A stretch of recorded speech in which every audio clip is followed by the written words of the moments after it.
ಸಂಸತ್ನಲ್ಲಿ ಕೇಂದ್ರ ಗೃಹ ಸಚಿವ ಅಮಿತ್ ಶಾ ಸಂವಿಧಾನ ಶಿಲ್ಪಿ ಡಾಕ್ಟರ್ ಬಿಆರ್ ಅಂಬೇಡ್ಕರ್ ಅವರ ಬಗ್ಗೆ ಅವಹೇಳನಕಾರಿಯಾಗಿ ಮಾತನಾಡಿದ್ದಾರೆ ಎಂದು ತಿಪಟೂರು ತಾಲೂಕಿನ ದಲಿತ ಮುಖಂಡರುಗಳು ಅಂಬೇಡ್ಕರ್ ವೃತ್ತದಿಂದ ಕಾಲ್ನಡಿಗೆ ಜಾಥಾ ನಡೆಸಿ ಅಮಿತ್ ಶಾ ಪ್ರತಿಕೃತಿ ದಹಿಸಿ ಮಿನಿ ವಿಧಾನಸೌಧದ ಮುಂಭಾಗ ಪ್ರತಿಭಟನೆ ನಡೆಸಿದರು.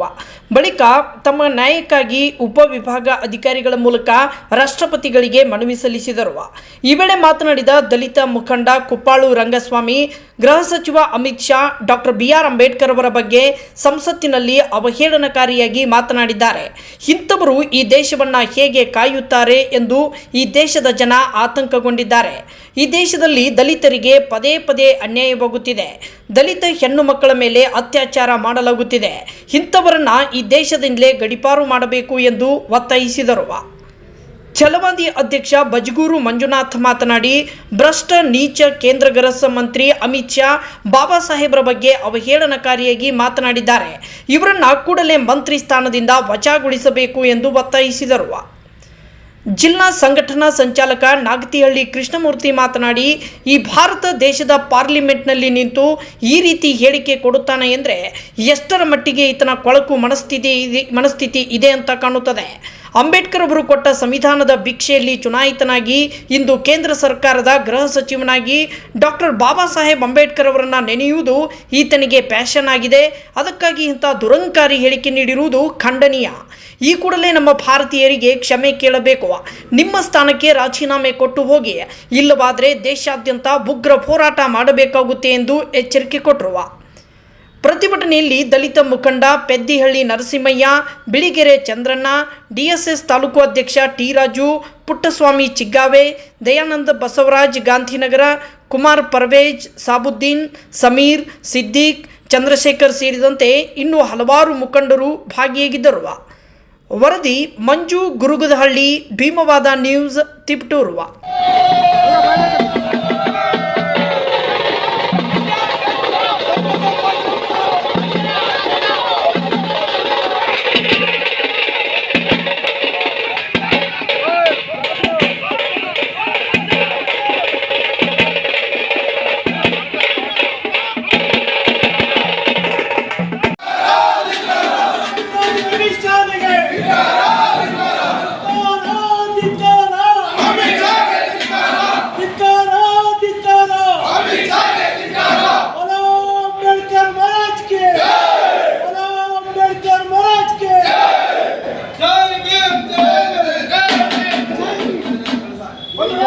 ವ್ಯಕ್ತಿ ಈ ದೇಶದ ಗೃಹ ಸಚಿವವಾಗಿದ್ದಾನೆ. ಆ ಗೃಹ ಸಚಿವ ಅಂಬೇಡ್ಕರ್ ಅವರು ಹಾಕಿಕೊಟ್ಟ ಸಂವಿಧಾನದ ಬಗ್ಗೆ ಅವಹೇಳನ ಮಾತಾಡಿರ್ತಕ್ಕಂಥ ಗೃಹ ಸಚಿವ ಹೇಗೆ ಇಡೀ ದೇಶನ ಆಳ್ತಾನೆ, ಇಡೀ ದೇಶನ ಕಾಯ್ತಾನೆ ಅಂತ ಇಡೀ ಜನಕ್ಕೆ ಒಂದು ಆತಂಕದ ಸೃಷ್ಟಿ ನಿರ್ಮಾಣ ಆಗಿದೆ. ಇಡೀ ಬಿಜೆಪಿ ಸರ್ಕಾರದಲ್ಲಿ ಬಂದಂತ ಪ್ರತಿಯೊಬ್ಬ ಮುಖಂಡರು ಸಹ ಸಂವಿಧಾನ ಮತ್ತೆ ಅಂಬೇಡ್ಕರ್ ಅವರ ಅವಹೇಳನ ಮಾಡೋದು, ಅಂಬೇಡ್ಕರ್ ಅವರಿಗೆ ಕೆಟ್ಟದಾಗಿ ಮಾತಾಡೋದು, ದಲಿತ ವಿರೋಧಿ ನೀತಿನ ಅನುಸರಿಸ್ಕೊಂಡು ಬಂದಿದ್ದಾರೆ. ಇಡೀ ದೇಶಾದ್ಯಂತ ಇಡೀ ದಲಿತರು ಈ ವಿಚಾರವನ್ನು ಖಂಡಿಸ್ತಾರೆ. ಬಂಧುಗಳೇ, ಇಡೀ ದೇಶದಲ್ಲಿ ದಲಿತರ ಮೇಲೆ, ದಲಿತ ಹೆಣ್ಣು ಮಕ್ಕಳ ಮೇಲೆ ಅತ್ಯಾಚಾರ ನಡೀತಾ ಇದೆ. ಅದ್ರ ಕಡೆ ಯಾರು ಗಮನ ಹರಿಸಲ್ಲ. ಇಡೀ ದೇಶದಲ್ಲಿ ದಲಿತರ ಮೇಲೆ ಮಾರಣಾಂತಿಕ ಹಲ್ಲೆ ಮಾಡ್ತಾ ಇದ್ದಾರೆ, ಕೊಲೆಗಳಾಗ್ತಾ ಇದ್ದಾವೆ. ಅದನ್ನ ಬಿಟ್ಟು ಬೇರೆ ಬೇರೆ ವಿಚಾರಗಳನ್ನ ತಗೊಂಡು ಇಡೀ ದೇಶದಲ್ಲಿ ದಲಿತರಿಗೆ ಭಾರಿ ಅನ್ಯಾಯ ಮಾಡ್ತಿದ್ದಾರೆ. ಈ ವಿಚಾರವನ್ನ ಇಡೀ ದೇಶದ ದಲಿತರು ಯಾರು ಸಹಿಸೋದಿಲ್ಲ. ಇನ್ನು ಮುಂದೆ ಈ ತರ ಪ್ರಕರಣಗಳು ನಡೆದ್ರೆ, ಹಿಂದೆ ಅನಂತಕುಮಾರ್ ಅಂತ ಹೆಗಡೆ ಒಬ್ಬ ನೀಚ ಸಂವಿಧಾನ ಮತ್ತು ಅಂಬೇಡ್ಕರ್ ಬಗ್ಗೆ ಪ್ರತಿ ವರ್ಷನೂ ಮಾತಾಡಿ ಇಡೀ ದಲಿತರ ಏನು ಎದೆಗಳಿಗೆ ಚೂರಿ ಹಾಕಂತ ಕೆಲಸ ಮಾಡ್ತಿದ್ದ. ಈಗ ದೇಶನ ಆಳ್ತಾ ಅಂತ ಒಬ್ಬ ಗೃಹ ಸಚಿವ ಅವನು ಈ ಕೆಟ್ಟ ಮಾತುಗಳನ್ನು ಆಡಿ ಇಡೀ ದೇಶದ ದಲಿತರ ಮಾನ ಪ್ರಾಣ ಅಪಮಾನಕ್ಕೆ ಗುರಿಯಾಗಿದ್ದಾನೆ. ಇದನ್ನ ಎಲ್ಲ ನಮ್ಮ ದಲಿತ ಗೆಳೆಯರು ಮನಗಾಣಬೇಕಾಗುತ್ತೆ, ದಲಿತ ಮುಖಂಡರು ಮನಗಾಣಬೇಕಾಗತ್ತೆ. ಇನ್ನು ಮುಂದೆ ಅವನಿಗೆ ತಕ್ಕ ಪಾಠ ಕಲಿಸ್ಬೇಕು ಅಂದ್ರೆ ಅವನ ವಿರುದ್ಧವಾಗಿ ನಾವೆಲ್ಲ ನಿಂತ್ಕೋಬೇಕಾಗತ್ತೆ. ಇಡೀ ದೇಶಾದ್ಯಂತ ಚಳವಳಿ ನಾವು ಮಾಡಬೇಕಾಗತ್ತೆ. ಈ ನಮ್ಮ ಸಂಘಟನೆಗಳ ಮುಖಾಂತರ ಅಮಿತ್ ಶಾನನ್ನ ದೇಶದಿಂದ ಗಡೀಪಾರು ಮಾಡಬೇಕು, ಅವನ್ನ ಕೂಡಲೇ ಬಂಧಿಸಬೇಕು, ಅವನಿಗೆ ತಕ್ಕ ಶಿಕ್ಷೆನ ವಿಧಿಸಬೇಕು ಅಂತ ಇಡೀ ತಾಲೂಕಿನ ಎಲ್ಲ ಮುಖಂಡರುಗಳು ಸೇರಿ ಅವನ ವಿರುದ್ಧ ಇವತ್ತು ಚಳವಳಿಯನ್ನು ಮಾಡ್ತಾ ಇದ್ದೀವಿ.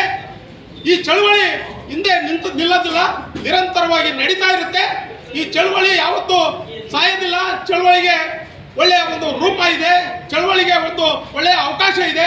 ದೇಶದಲ್ಲಿ ಎಲ್ಲೇ ಏನೇ ನಡೆದ್ರು ಈ ದಲಿತ ಮುಖಂಡರುಗಳು, ದಲಿತ ಹೋರಾಟಗಾರರು, ದಲಿತರ ಬಗ್ಗೆ ಏನಾದ್ರು ಕೃತ್ಯಗಳು ನಡೆದ್ರೆ ದೇಶಾದ್ಯಂತ ಚಳವಳಿ ಮಾಡ್ತಾರೆ ಅನ್ನೋದಕ್ಕೆ ಇದು ಒಂದು ದೊಡ್ಡ ಉದಾಹರಣೆ ಆಗಿದೆ ಬಂಧುಗಳೇ. ಇನ್ನು ಮುಂದೆ ಆದ್ರೂ ಒಳ್ಳೆ ಸ್ಥಾನದಲ್ಲಿರ್ತಕ್ಕಂಥ ಗಣ್ಯ ವ್ಯಕ್ತಿಗಳು ಈ ಅಂಬೇಡ್ಕರ್ ಮತ್ತೆ ಸಂವಿಧಾನ ವಿರೋಧಿ ಅಮಿತ್ ಶಾನಿಗೆ ಮಗ ಅಮಿತ್ ಶಾನಿಗೆ, ಸಂವಿಧಾನ ವಿರೋಧಿ ಅಮಿತ್ ಶಾನಿಗೆ,